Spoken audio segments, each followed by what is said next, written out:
Welcome everybody to the Nikki Rich Show. Today we are having an exciting show. It's Halloween. Yay! Happy Halloween, Yes. everybody.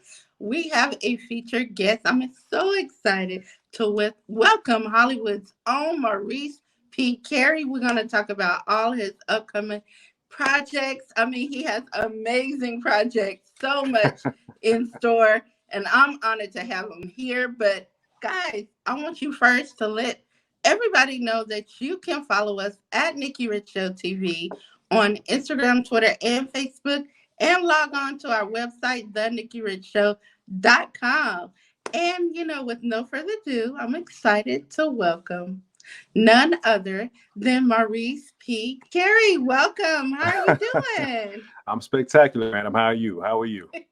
Good, good. We're so Good. excited to have you here today.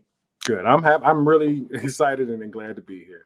I appreciate you having me on. I really do. Yes. First off, for anybody that don't know a little bit about you, tell us a little bit about you and like where you from, and Where am I from? just Uh, like so some I, people don't even know. So let us know where you from.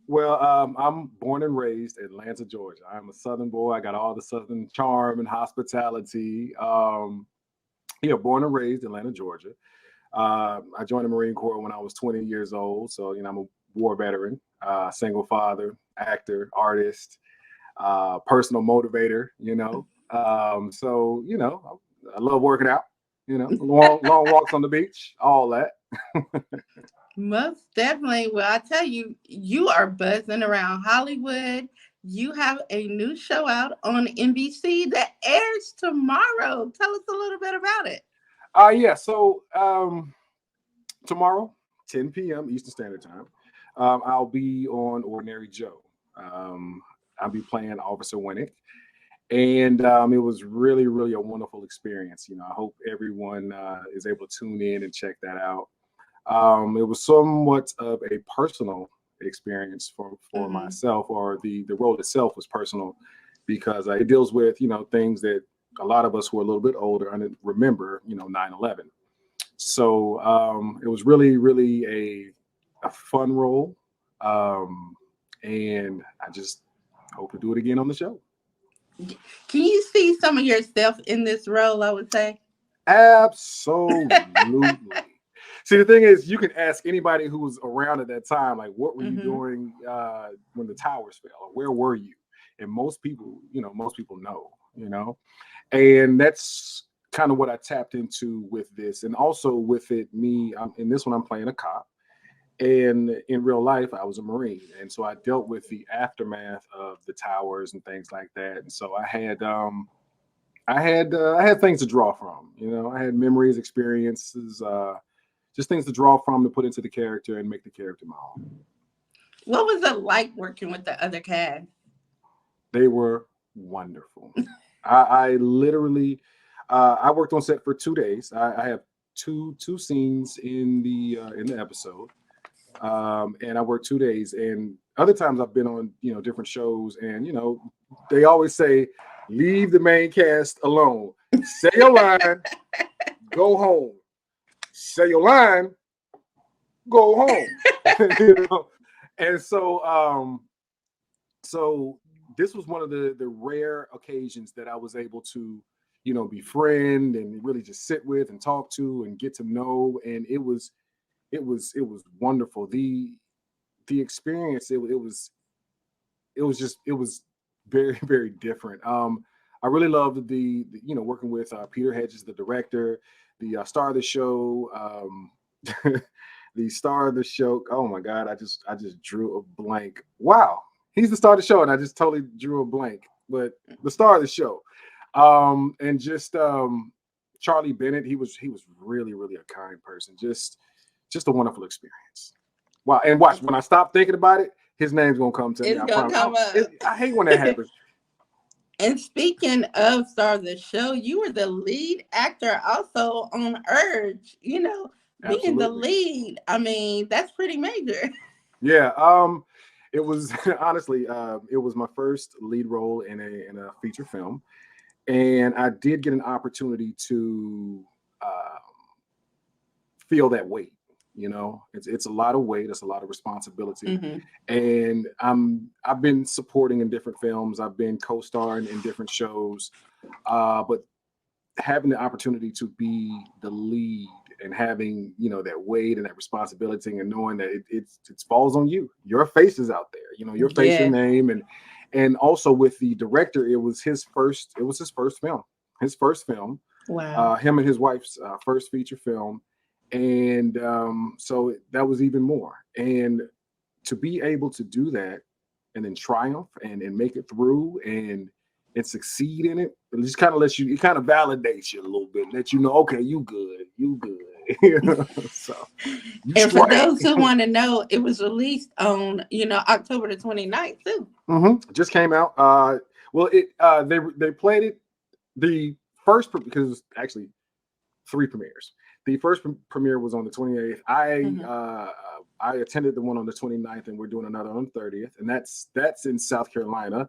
I'll also be at the one in Atlanta next month on I believe the 13th, but I'm not 100% sure. You guys follow my social media, that way I can update you. Um, but yeah, it was really wonderful. All the flashing lights, the red carpet, the interviews. It was wonderful, and people were very appreciative of the message. Very appreciative of the Most message. definitely. Now, how does it feel to make your mark? You're in Georgia, and you killing it all the way out here in Hollywood. I mean, and you're a black actor. Mm. How important is it to represent, being black, in this type of industry? Representation, I do believe in it, but I believe in a balance and a fairness in representation. I was on a set once. It was a film. I don't want to say the name, but I did the film. I was in the production of the film, and I worked on the film for I think 5 or 6 days, Hmm. and I did not see very many of. Okay, so yeah, being on that, and just it got to me. It really did. It got to a point where I had to go to the AD and the director, and I was like, hey, if we can at least pull some other black people from the background and put in these scenes, I would really appreciate it. And so being in that situation, I realized how it affects me personally when I'm Hmm. there, and I'm like, where's everybody? And at the same time, I do believe that it has to make sense just throwing black people in here, or gay people in here just to check off a box. It doesn't it doesn't Exactly. it doesn't work for me either, because it's like that don't Mm-mm. make sense. Why? How we in Norway and it's like 40 black people in Norway? They no Norwegian black people. Like, what's it doesn't make sense. And in the 1800s, like, that don't make sense. Don't do that. Don't do that. We don't want that. Relax. So for me, it just has to make sense. It is very important, but it has to make sense, and it has to be equal. It has to be fair. That is true. Mhm. That is so true. Now it's all about fun too in Mhm. Hollywood. Mhm. Getting up, promotional, looking good, hitting the red carpets and all that. So tell me, when you go out there, which Uh-oh.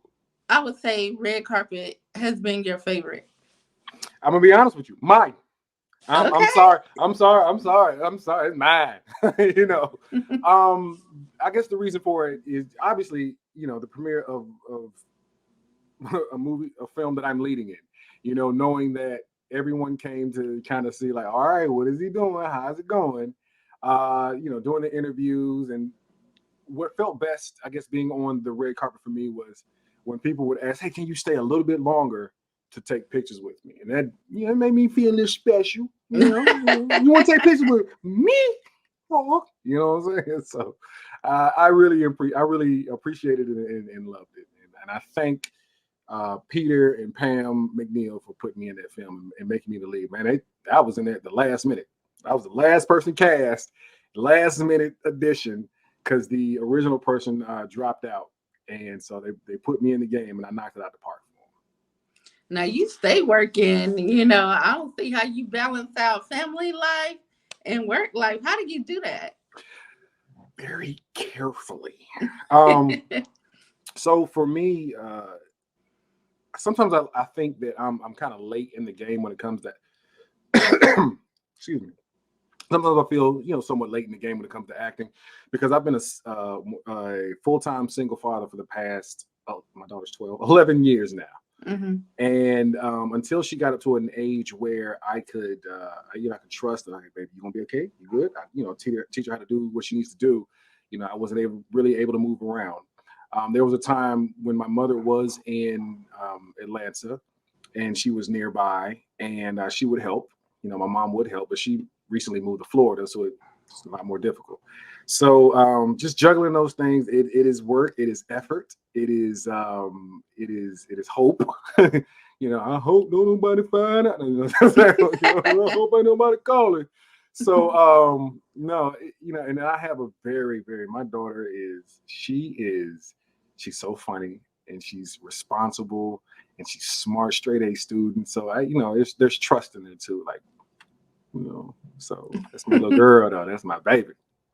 I know. Will y'all be having a watch party tomorrow? For Watch Ordinary party.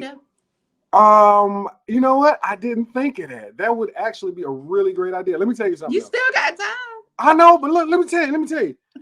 I'm not really the most technical, advanced person in the world. I don't know how to do all that. I would. I honestly would. You know how I know how I know how to get on Instagram. I can make some posts. I can shoot something out. Y'all just watch this. I'll watch it with you at the same time at my house. You know what I'm saying? Like, come on, man. Like that's what I'm gonna do. But the watch party and the linking in and I don't know how you want to do it. You can do it. I don't know how to do it. So if we having a watch party, you throwing it. How about that? I know that's right.